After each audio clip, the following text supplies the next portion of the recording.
যাই। গল্পের শুরুতে আমরা একটি বেকারি দেখতে পাই, যেখানে সীতা এবং আদিল নামে দুই শিশু তাদের বাবা মায়ের সাথে কাজ করছিল। তাদের পরিবারে অনেক ভালোবাসা ছিল। একসময় তাদের বেকারি খুবই ফেমাস ছিল, কিন্তু কিছুদিন আগে তাদের দোকানের কাছেই একটি আমেরিকান ব্র্যান্ডের শপ খোলা হয়, যা আসলে খুব বড় ফ্র্যাঞ্চাইজ ছিল এবং অনেক বড় বড় অফার নিয়ে আসতো তারা, যার ফলে সীতার বাবা মাকে অনেক ক্ষতির সম্মুখীন হতে হয়। কিন্তু তা সত্ত্বেও সীতার বাবা তাদের পরিবারের প্রতি প্রচুর ভালোবাসা দেখাতেন এবং সবসময় তাদের খেয়ালও রাখতেন। এমন সময়ে আদিলের স্কুলের কিছু বাচ্চা তাদের শপে আসে, যারা আদিলকে স্কুলে নিয়মিত বুলিং করত। এই কারণে আদিল তাদেরকে খুব ভয় পেত। বাচ্চারা তাকে আবারও অপমান করে চলে যায়। সীতা এটা দেখে আদিলকে অন্যায়ের বিরুদ্ধে লড়াই করতে বলে, কিন্তু আদিল খুবই ভীতু টাইপের ছিল, তাই সে সীতার কথা উপেক্ষা করে আবার তার কাজে ফিরে যায়। এই কারণে সীতা তার সাথে বেশি কথা বলে না এবং তার বাবা মায়ের কাছে ওভেন এরিয়ায় চলে যায়। তখন হঠাৎ করে তাদের দোকানে একজন লোক আসে, যে খুবই ভয় পাচ্ছিল এবং বারবার একটি রেকর্ডিং শুনছিল। তাকে এতটা উদ্বিগ্ন দেখে আদিল তাকে পানি দেয় এবং আবার তার কাজে ফিরে যায়। কিন্তু তখন সেই লোক আদিলের কাছে সেই রেকর্ডিং টেপটি রেখে বলে যে সে আল্লাহর কাজ করতে যাচ্ছে, যাতে তার বিশ্বাসে প্রমাণ দিতে পারে, এবং সে আদিলকে দোকান থেকে বাইরে যেতে নিষেধ করে। আদিল প্রথমে কিছুই বুঝতে পারে না এবং এরপর সে কিছু ভাবার আগেই সেখানে একটি লোক টাকা চুরি করার চেষ্টা করে, যাতে সে তার বাড়িতে ফিরে যেতে পারে। আদিল তার ভয়ের কারণে তাকে থামাতে পারে না, কিন্তু ঠিক তখনই সেখানে সীতা এসে উপস্থিত হয়। সীতা তার বাবাকে সেই লোকটি সম্পর্কে জানায়। তবে যখন তার বাবা মা লোকটিকে থামানোর জন্য দোকানের বাইরে যায়, তখন পাশের আমেরিকান বেকারিতে হঠাৎ একটি বিশাল বিস্ফোরণ ঘটে, যার আঘাতে সীতার বাবা মার মৃত্যু হয় আদিল ও সীতার সামনেই। এবং এই দৃশ্য দেখে তারা দুজনেই শকড হয়ে যায়, যেন তাদের জীবন ধ্বংসই হয়ে গেছে। এরপর দৃশ্যটি সরাসরি পুলিশ স্টেশনে চলে যায়, যেখানে আমরা পুলিশের কথোপকথন থেকে জানতে পারি যে সেই লোকটি যে আদিলকে একটি টেপ দিয়েছিল, সেই এই বিস্ফোরণটি ঘটিয়েছিল। তখন আদিল পুলিশের কাছে সেই লোকের দেওয়ার রেকর্ডিংটি দিতে চায়, কিন্তু সীতা তা আদিলের কাছ থেকে নিয়ে নেয় এবং পুলিশের কাছে কিছুই বলে না। এরপর সীতা ও আদিল তাদের বাড়িতে ফিরে সেই রেকর্ডিংটি চালায়। এতে শোনা যায় একজন মানুষের চিৎকার, যে মৃত্যুর পর কবরের যন্ত্রণার কারণে তার করা পাপের জন্য আল্লাহর কাছে ক্ষমা চাইছিল। এটা শুনে আদিল ও সীতা দুজনেই খুব ঘাবড়ে যায়। যেহেতু এরা দুজনই তখন নাবালক ছিল, তাই তাদের বাবা মায়ের মৃত্যুর পর তাদের কাস্টাডি তাদের চাচার হাতে চলে যায়। তিনি তাদের একটি গ্রাম্য মাদ্রাসায় ভর্তি করে দেন। সেখানে সীতার ক্লাস চলাকালীন তার শিক্ষক ওস্তাদ জুবিতা গ্রেভ টর্চার সম্পর্কে আলোচনা করছিলেন, যা এই মুভির শিরোনাম। তিনি ব্যাখ্যা করেন, মৃত্যুর পর বিচার দিবসের আগে মুনকার এবং নাকির নামে দুই ফেরেশতা আসে। এরা দুইজনই আল্লাহর উপর বিশ্বাসের পরীক্ষা করে। যারা জীবিত অবস্থায় পাপী ছিল, তারা ফেরেশতাদের প্রশ্নের উত্তর দিতে পারে না এবং এরপর তাদেরকে খুব কঠিন টর্চার করা হয়। প্রথমে তাদের কবর ধীরে ধীরে ছোট হয়ে যায় এবং একসময় তা এত ছোট হয়ে যায় যে তাদের সমস্ত হাড় চাপের কারণে ভেঙে যায়। এরপর তাদের মুখে বড় হাতুড়ি দিয়ে প্রচণ্ড আঘাত করা হয় এবং তাদের সাপ দিয়ে দংশন করা হয়। তারপর তাদের নরকে পাঠানো হয়, যেখানে তাদের পাপের শাস্তি দেওয়া হয়। অন্যদিকে যারা আল্লাহর প্রতি বিশ্বাসী, তাদের কবর অনেক সুন্দর ও আরামদায়ক হয়ে যায় এবং তারা বিচার দিবস পর্যন্ত সেখানে শান্তিতে থাকে, যতক্ষণ না তারা জান্নাতে চলে যায়। তবে সীতা বিশ্বাস করত না যে এসব সত্য। সে তার ক্লাসের শিক্ষকের কাছে প্রশ্ন করে, যদি মানুষকে নরকে শাস্তি ভোগ করতে হয়, তাহলে কবরে কেন শাস্তি দেওয়া হয়? জুবিতা তাকে জানান, নরকে পাপের শাস্তি দেওয়া হয় আর কবরে আল্লাহর উপর বিশ্বাস না করার জন্য শাস্তি দেওয়া হয়। সীতা এসব বিশ্বাস না করায় তার এবং জুবিতার মধ্যে আর্গুমেন্ট শুরু হয়। বিতর্কের সময় জুবিতা সীতাকে বলে যে একদিন না একদিন সীতাকেও সেই শাস্তির মুখোমুখি হতে হবে, কারণ সীতারও আল্লাহর প্রতি পুরোপুরি বিশ্বাস নেই। ক্লাস শেষ হওয়ার পর সীতা স্কুলের পাশে থাকা জঙ্গলে চলে যায় এবং আদিলের সাথে দেখা করে। তাদের কথোপকথন থেকে জানা যায় যে সীতা সেই জায়গা থেকে পালাতে চায়। সে বাইরের জগতে গিয়ে প্রমাণ করতে চায় যে কবরের শাস্তি বলে কিছু নেই। তার বিশ্বাস ছিল যে কবরের শাস্তির ভয়ে সেই বোম্বার লোকটি আমেরিকান বেকারিতে বিস্ফোরণ ঘটিয়েছিল, যার ফলে তার বাবা মা মারা যান।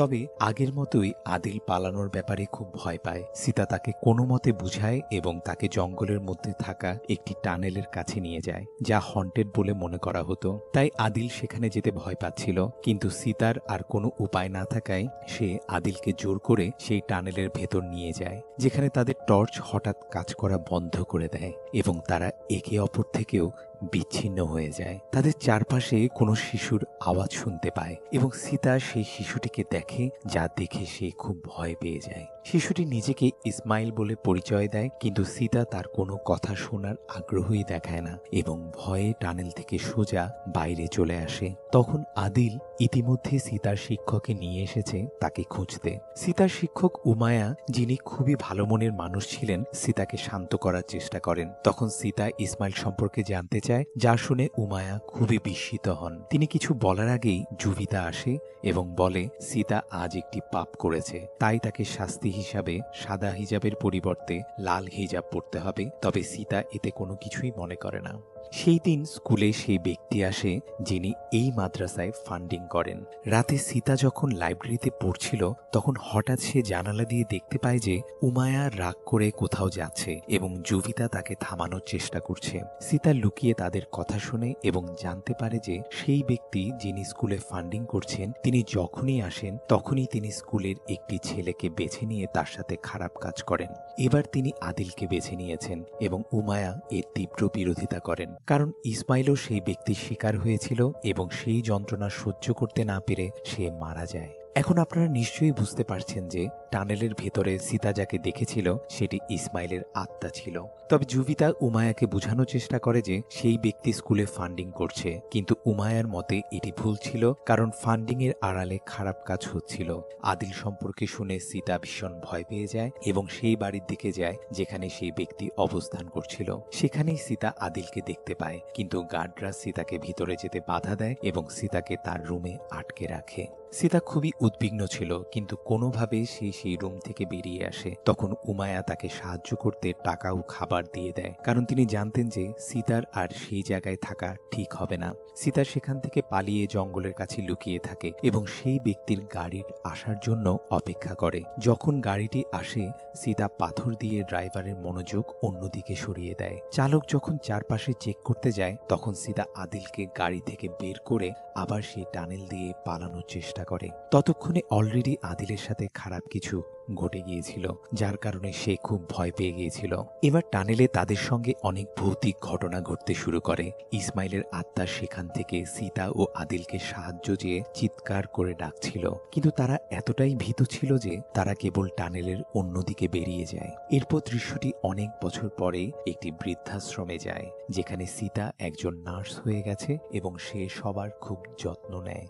সেই বৃদ্ধাশ্রমে লানি নামের আরেকজন নার্স ছিল, তবে সবাই সীতাকে বেশি পছন্দ করত। পরে সীতা বায়ু নামের একজন বৃদ্ধ লোকের কাছে যায়, যিনি তার জীবনে খুব ধনী ছিলেন, কিন্তু এখন তিনি আলজাইমার রোগে ভুগছিলেন। তার ছেলে তার সঠিক যত্ন নিতে পারছিল না, তাই তিনি বৃদ্ধাশ্রমে থাকছিলেন। সেদিন বায়ুর ছেলে ও তার স্ত্রী তাকে নিয়ে যেতে আসে, কিন্তু বায়ু যেতে চান না, সেখানে থেকে যেতে চান। সীতা কোনো কারণে চায় না যে বায়ু সেখান থেকে চলে যাক, তাই সে তাদের চলে যেতে বলে। সীতা কেন যেতে দিতে চায় না এই ব্যাপারে আমাদের কোনো আইডিয়া নেই। তখন সেখানে আবার বায়ুর ছেলে আর ছেলের বউ আসে, যারা সীতাকে অনেক উল্টাপাল্টা কথা বলতে থাকে। পাশাপাশি তাদের মনে হচ্ছিল যে যেমন তেমন করে সীতা বায়ুর ঘনিষ্ঠ হয়ে সম্পত্তি নিজের নামে করাতে চায়, কিন্তু সীতা এতে রেগে গিয়ে তাদের অপমান করে এবং সেখান থেকে তাড়িয়ে দেয়। এরপর সীতা যখন বায়ুর ঘরে যায়, সে আলজাইমারের কারণে ভুলে গেছে যে সে একজন বৃদ্ধ এবং এখন একটি শিশুর মতো কাঁদতে কাঁদতে তার মায়ের কাছে যাওয়ার জন্য জেদ করছিল। সীতা তাকে শান্ত করে এবং ঘুম পাড়িয়ে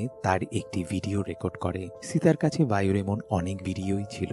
এরপর সীতা টিভিতে কিছু চ্যানেলে দেখে যেখানে কিছু মৌলভী কবরের নির্যাতনের কথা বলছিল, কিন্তু বৈজ্ঞানিকভাবে ডাক্তারেরা বলেন যে মৃত্যুর পর মস্তিষ্ক পর্যাপ্ত অক্সিজেন না পাওয়ার কারণে মানুষকে ভূত বা আত্মা দেখা দেয়। কারণ মস্তিষ্ক যখন পর্যাপ্ত অক্সিজেন পায় না, তখন এটি মানুষের সেই চিন্তাগুলোকে বাস্তব হিসাবে দেখে যা সে তখন সবচেয়ে বেশি ভাবছে। সীতাও এই ব্যাখ্যাটাই সত্যি মনে করত। এদিকে দৃশ্যটি আসে আদিলের উপর, যে এখন মৃতদেহ ধোয়ার কাজ করে। সে সীতার বৃদ্ধাশ্রমে মৃত ব্যক্তিদের দেহ ধুয়ে তাদের কবর দিতে সাহায্য করে। তাদের কথাবার্তায় বোঝা যায় সীতা সেই বৃদ্ধাশ্রমে যোগ দিয়েছিল কারণ সেখানে তার জীবনে দেখা সবচেয়ে পাপী ব্যক্তি ছিল এবং তার মৃত্যুর পর সীতা তার কবরের ভিতর একটি দিন কাটিয়ে রেকর্ড করে প্রমাণ করতে চেয়েছিল যে কবরে নির্যাতনের মতো কিছুই হয় না। কিন্তু আদিল টানেলের ভিতরে ইসমাইলকে দেখার পর থেকে ভূত প্রেতের উপর বিশ্বাস করত। সীতা তাকে বোঝায় যে যা তারা টানেলের মধ্যে দেখেছিল তা অক্সিজেনের অভাবের কারণে তৈরি হওয়া একটি হ্যালুসিনেশন ছিল। সীতা এখন আবার বৃদ্ধাশ্রমে ফিরে আসে। সে এখনো তার পিতামাতার মৃত্যুর ভয়ঙ্কর স্বপ্ন দেখে, আর তাই তার জীবনের প্রধান উদ্দেশ্য ছিল গ্রেভ টর্চার অর্থাৎ কবরের নির্যাতনের সত্যতা প্রমাণ করা। অন্যদিকে বৃদ্ধাশ্রমে বায়ু জানতে পারে যে কেন সীতা তাকে সেখান থেকে যেতে দিতে চায় না। আসলে বায়ু সেই ব্যক্তি ছিল যে গ্রামের মাদ্রাসা স্কুলে টাকা দিত এবং যার কারণে ইসমাইল মারা গিয়েছিল।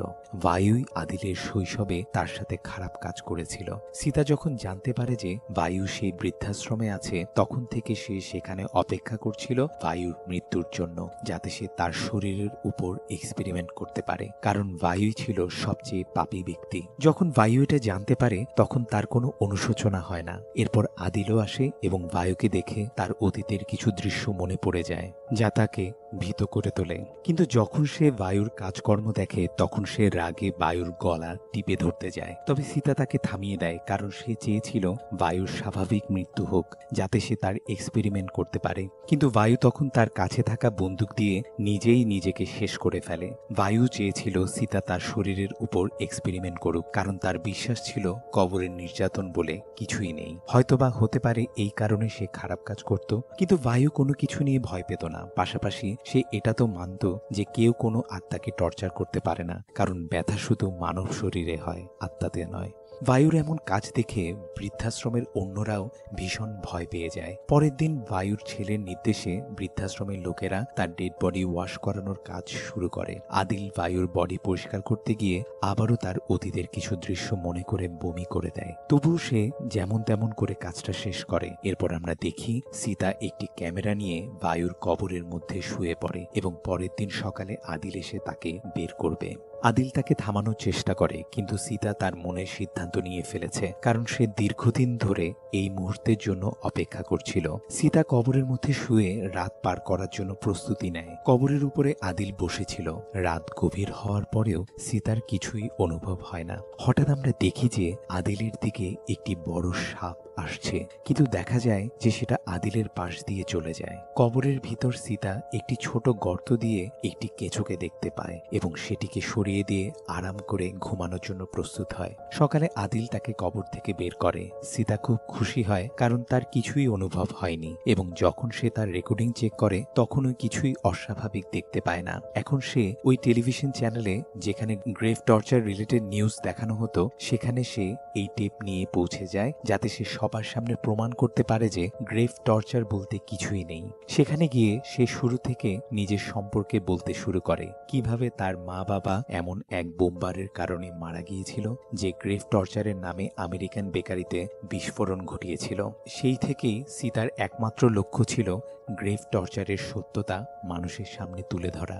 সে আগের রাতে রেকর্ডিং সবার সামনে চালানোর চেষ্টা করে, কিন্তু রেকর্ডিং আর প্লে হচ্ছিল না, যা সীতার কাছে অদ্ভুত মনে হয়। তার মনে হয় হয়তো বায়ুর সন্তানরা টিভি চ্যানেলের লোকদের টাকা দিয়েছে, তবে এমন কিছুই ছিল না। এরপর সীতার মনে হয় হয়তো আদিল ভয়ে রেকর্ডিং এর সাথে কিছু পরিবর্তন করেছে, কিন্তু আদিলও কিছু করেনি। এমন অবস্থায় আদিল ও সীতার মধ্যে তর্ক বাধে, কারণ আদিল মনে করে সীতা যদি সেই সময় তার পিতামাতাকে সেই লোকটির কথা না বলতো যে টাকা চুরি করেছিল, তবে তারা কখনোই বাইরে যেত না এবং আজ তারা বেঁচে থাকতো। কিন্তু সীতা নিজেও এসবের কারণে ভেঙে পড়েছিল এবং বুঝতে পারছিল না যে তার কি করা উচিত।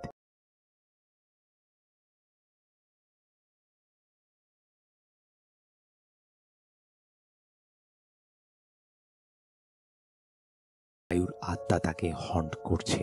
এমন সময় সেখানে ন্যানি এসে উপস্থিত হয়, যার কথায় সীতা জানতে পারে যে পান্ডি ন্যানির সঙ্গে প্রতারণা করেছিল লানির সাথে। সীতা এটা বিশ্বাস করতে পারছিল না, কিন্তু পরে তারা ঘরে গিয়ে দেখে সত্যিই পান্ডি লানির সাথে প্রতারণা করছে। পান্ডি সীতাকে দেখে ক্ষমা চাইতে থাকে এবং ন্যানিকে দেখে আরো বেশি ক্ষমা চায়, কিন্তু ন্যানি আর কোনো কথা শুনতে চায় না এবং কান্না করতে থাকে। পান্ডি ক্ষমা চাইলেও ন্যানি তার কোনো কথাই শুনতে চায় না। সীতা পান্ডিকে বলে ন্যানিকে কিছু সময়ের জন্য একা থাকতে দাও, যাতে তার মন শান্ত হয়। পান্ডি প্রথমে এতে রাজি হয় না, কারণ তার মনে হচ্ছিল ন্যানি নিজের কোনো ক্ষতি করে ফেলতে পারে, কিন্তু পরে সীতা কোনোভাবে তাকে রাজি করায়। এখন রাতের বেলা আমরা দেখি ন্যানি এই ঘটনার কারণে ভীষণ ভেঙে পড়েছে এবং রুমে গিয়ে দাঁড়িয়ে পেশাব করে ফেলে, পাশাপাশি তার বমিও হচ্ছিল।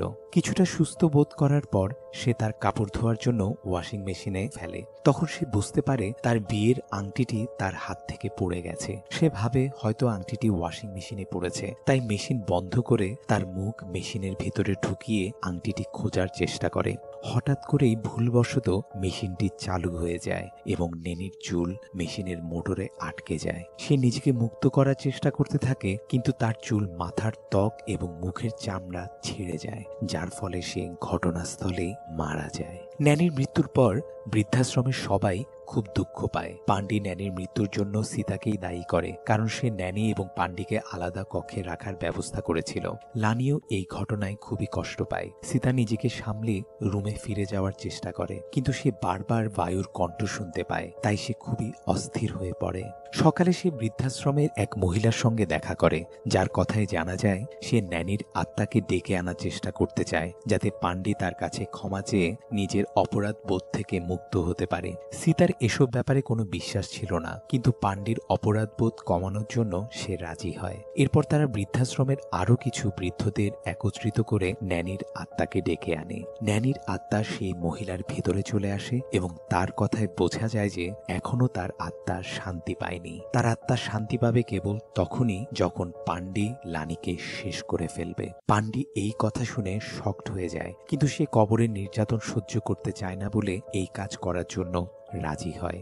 সীতা তাকে থামানোর চেষ্টা করে এবং সে মনে করে যে সবই একটি ভাওতাবাজি, কিন্তু তখন সেই মহিলা তাকে চোখ বন্ধ করে বিশ্বাস রাখতে বলে। সীতা যখন তা করে তখনই সে দেখে ন্যানি তার সামনে বসে আছে। এটা দেখে সীতা খুবই ভয় পেয়ে যায়, কিন্তু সে এই সত্যটি মেনে নিতে চায় না। অন্যদিকে আদিল যখন ডেড বডি ধোয়ার কাজ করছিল, তখন একটি ডেড বডি হঠাৎ উঠে বসে এবং আদিলকে হন্ট করতে শুরু করে।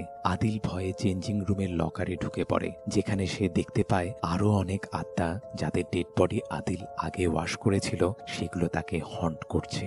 রাতের বেলা লানি এবং সীতা একসঙ্গে থাকলে লানির কথা থেকে বোঝা যায় যে সে যা করেছে তার জন্য তারও অপরাধ বোধ রয়েছে। তবে সে কিভাবে সে সময় আবেগের বশে রাজি হয়ে যায় এবং এই কাজগুলো করে ফেলল তা সে বুঝতে পারছে না। তারা এই বিষয়ে কথা বলছিল, ঠিক তখনই পান্ডি একটি ড্যাগার নিয়ে লানিকে হত্যা করার জন্য আসে। তখন লানি ও সীতা কোনোভাবে সেখান থেকে তাকে ভাগায় এবং বাকিদের থেকে সাহায্য চায়, কিন্তু দেখা যায় যে বাকি সবাইও লানিকে মারতে পিছিয়ে পড়ে, কারণ তাদের মতে কোনো অতৃপ্ত আত্মার ইচ্ছা পূরণ করলে যদি সেই আত্মার মুক্তি হয়, তাহলে তাদেরও আর কবরের শাস্তি সহ্য করতে হবে না। তারপর তাদের মধ্যেই একজন বৃদ্ধ লোক লানিকে ছুরি দিয়ে আঘাত করে, যা দেখে সীতা খুব ভয় পেয়ে যায়। তখন সে অ্যাম্বুলেন্স ডাকতে চায়, কিন্তু লানির মতে সে নিজেও আর বাঁচতে চায় না, তাই সে নিজেকে বারবার ছুরি দিয়ে আঘাত করে শেষ করে ফেলে। এখন সীতার ব্রেন কাজ করা বন্ধ করে দেয়। সে বুঝতে পারছিল না কেন হঠাৎ করে মানুষের মধ্যে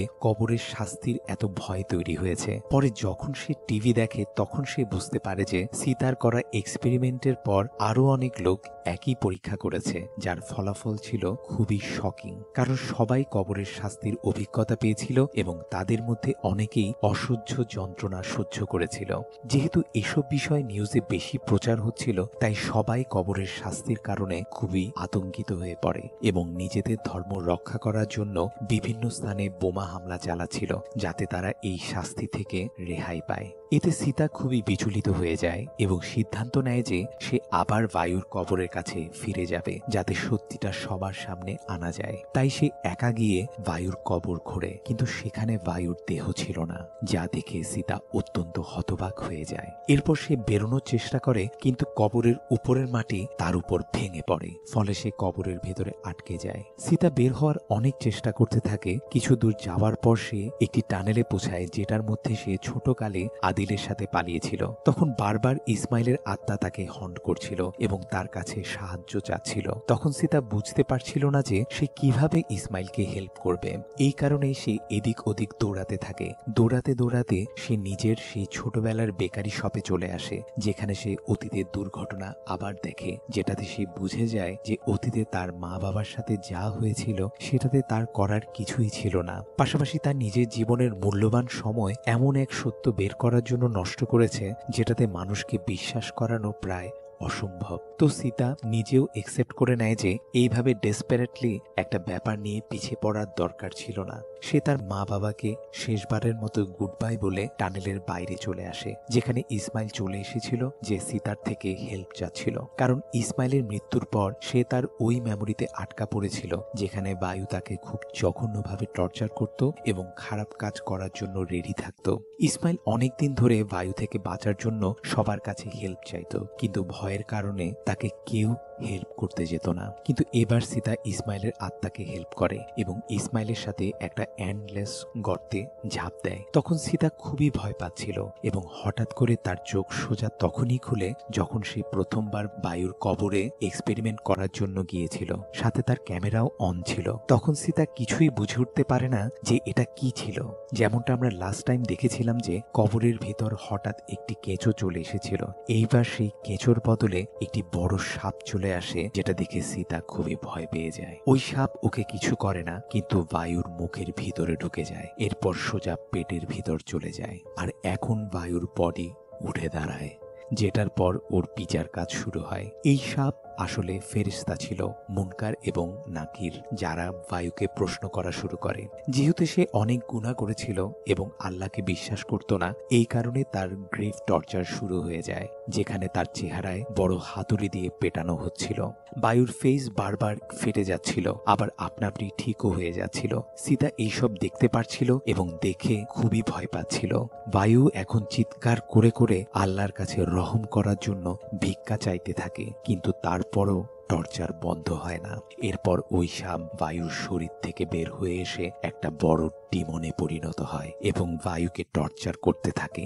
বায়ু এখনো লাগাতার মাফ চাচ্ছিল, কিন্তু ওই ফেরেশতা থামছিল না। এরপর সেখানে অনেকগুলো কেঁচো সাপ হয়ে তাকে কাটতে থাকে, যেটা দেখে সীতা খুব ভয় পেয়ে যায়। সে রিয়েলাইজ করে যে গ্রেভ টর্চার আসলেই হয়। সে নিজেও আল্লাহ এবং গ্রেভ টর্চারের উপর বিশ্বাস করা শুরু করে। সে মোনাজাত করছিল যেন তাড়াতাড়ি সকাল হয়ে যায়। যখনই সকাল হয় তখন আদিল, যার অবস্থা না জানে কেন খারাপ ছিল, সে সীতাকে কবর থেকে বের করে আনে এবং তাকে নিয়ে যাওয়ার চেষ্টা করে। কিন্তু হঠাৎ করে আদিলের অবস্থা খুব খারাপ হয়ে যায় এবং সে সেখানেই বসে পড়ে। সীতা তাকে সামলানোর আগেই সে একটি ফেরেশতার কণ্ঠ শুনতে পায়, যে তাকে জিজ্ঞাসা করে, তোমার রব কে?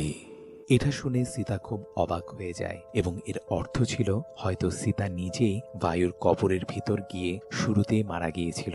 এই কারণেই তখন থেকে তার সাথে অদ্ভুত ঘটনা ঘটছিল। এখানেই আবার আমরা বায়ুর সেই কথা শুনতে পাই, যেখানে সে বলছিল কবরের মধ্যে যদি কারো উপর শাস্তি হয় তাহলে সবচেয়ে ভয়ানক শাস্তি সেটাই হবে যা মানুষ তার জীবদ্দশায় সবচেয়ে বেশি ভয় পায়। এই ভিডিওটি যে ফোনে দেখা যাচ্ছিল সেই ফোনটি একজন মহিলার হাতে ছিল। এই মহিলাটির হাতে মিসেস ন্যানির আংটি ছিল। মহিলাটি কে তা আমাদেরকে জানানো হয়নি, বরং সে খুবই রহস্যজনকভাবে কাউকে ডাকতে থাকে ঘুমানোর জন্য। আগামীকাল নাকি তারা পিকনিকে যাবে। আর এই রহস্যজনক দৃশ্যের মধ্য দিয়ে এই গল্পটি এখানেই শেষ হয়। এটা স্পষ্ট যে সীতার সাথে যা কিছু ঘটছিল কবর থেকে বেরিয়ে আসার পর, যেমন বারবার বায়ুর কণ্ঠ শোনা, লানির পান্ডির সাথে প্রতারণা, এসব তার বিচার পর্যন্ত সময়কালের অংশ ছিল। তার উপর কবরের শাস্তি হচ্ছিল এবং ফেরেশতারা তাকে নিয়ন্ত্রণ করছিল। সম্ভবত সীতা ওই কবরের ভিতরেই শেষ হয়ে গিয়েছিল। সীতা মারা গিয়েছিল কিনা সেটা সম্পূর্ণই আমার নিজের ধারণা, কারণ সীতা যদি মারা গিয়ে না থাকে তাহলে সে কবরের শাস্তি কিভাবে পাবে বা কবরের ভিতরে কি হচ্ছে সে সেটা কিভাবে দেখবে। তো সেটা সম্পূর্ণ আমার ধারণা, বাকিটা আপনারা আমাকে কমেন্ট করে জানাতে পারেন আপনাদের কি ধারণা। তো বন্ধুরা, এই ছিল গ্রেভ টর্চার মুভির এক্সপ্লেনেশন। আশা করি আপনাদের ভিডিওটি ভালো লেগেছে। যদি ভিডিওটি ভালো লাগে তাহলে অবশ্যই লাইক করুন, শেয়ার করুন এবং আমাদের চ্যানেলে যদি নতুন হন তাহলে চ্যানেলটি সাবস্ক্রাইব করে আমাদের পাশেই থাকুন, কারণ আমরাই একমাত্র এই ধরনের ইন্টারেস্টিং ভিডিও নিয়ে আসি। ধন্যবাদ।